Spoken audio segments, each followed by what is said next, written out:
नागपूर शहरात अंमली पदार्थाविरोधी विशेष मोहिमेअंतर्गत पोलिसांनी आपलं कोम्बिंग ऑपरेशन तीव्र केलं आहे। याच मोहिमेचा भाग म्हणून कपिलनगर परिसरातील उज्ज्वल नगर आणि निवा खसावा भागात पोलीस गस्त घालत असताना त्यांना 3 तरुण संशयास्पद परिस्थितीत उभे असलेले आढळलेत। पोलिसांनी तत्काळ त्यांची तपासणी केली आणि त्यांच्या ताब्यातून तब्बल 12 gram MD powder, 3 mobile phone आणि 2 मोटरसायकली असा एकूण 3,67,000 रुपयांचा मुद्देमाल जप्त केलाय।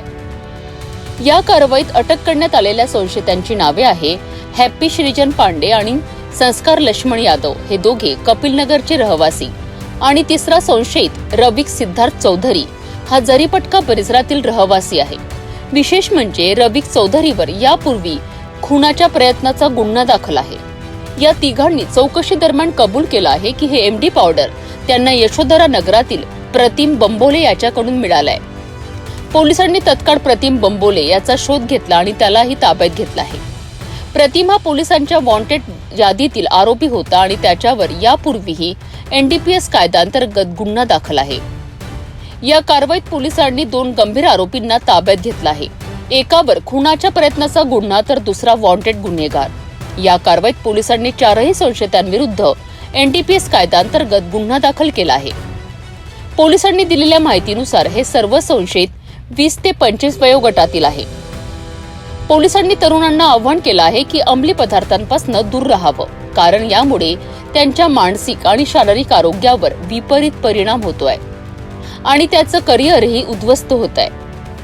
पोलिसांनी या तस्करीच्या रॅकेटचा मागोवा घेण्यासाठी पुढील तपास सुरू केला आहे। या प्रकरणात आणखी काही संशयितांचा सहभाग आहे का याचा शोध घेतला जात आहे। नागपूर पोलिसांची ही कारवाई शहरातील अंमली पदार्थांच्या वाढत्या कारवायांना आळा घालण्यासाठी महत्त्वाचं पाऊल ठरत आहे। अमली पदार्थ विरोधी विशेष मुहिम चालू है, उसके अंतर्गत हम लोग गश्त कर रहे थे तो कपिल नगर हद में उज्ज्वल नगर न्यू खसावा एरिया परिसर में गश्त करते हुए 3 युवक संशयास्पद परिस्थिति में वहाँ पे खड़े थे, मौजूद थे। हमने उनकी तलाशी ली तो उनके पास 12 ग्राम एमडी पाउडर और 3 मोबाइल और 2 मोटरसाइकिल, ऐसा 3,67,000 रुपये का मुद्देमाल हस्तगत हुआ है।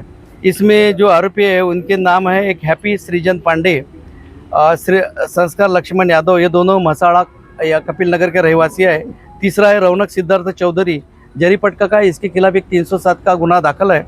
और इन्होंने जो पूछताछ करने के बाद बताया कि यह एमडी पाउडर प्रीतम बम्बोले यशोधरा नगर का रहवासी इसके पास से लाया हुआ है। उसका हमने सर्च किया, वो मिल गया है। उसको भी यहाँ पे आगे के तहकीकात के लिए अटक करके ताबे में दिया है। मतलब एक एनडीपीएस का गुना इसके पहले दाखिल है। इसमें के 2 आरोपी है, उसमें से एक रौनक है, उसके खिलाफ एक 307 का गुना दाखिल है। और जो दूसरा पाइजा आरोपी था, वांटेड आरोपी, उसको भी अरेस्ट किया है। उसके खिलाफ एनडीपीएस का एक गुना इसके पहले एमडी का दाखिल है। अभी जो युवा पीढ़ी आज के जो केस में ये सब युवा वर्ग है, 20 से 25 साल के बीच में इनकी उम्र है।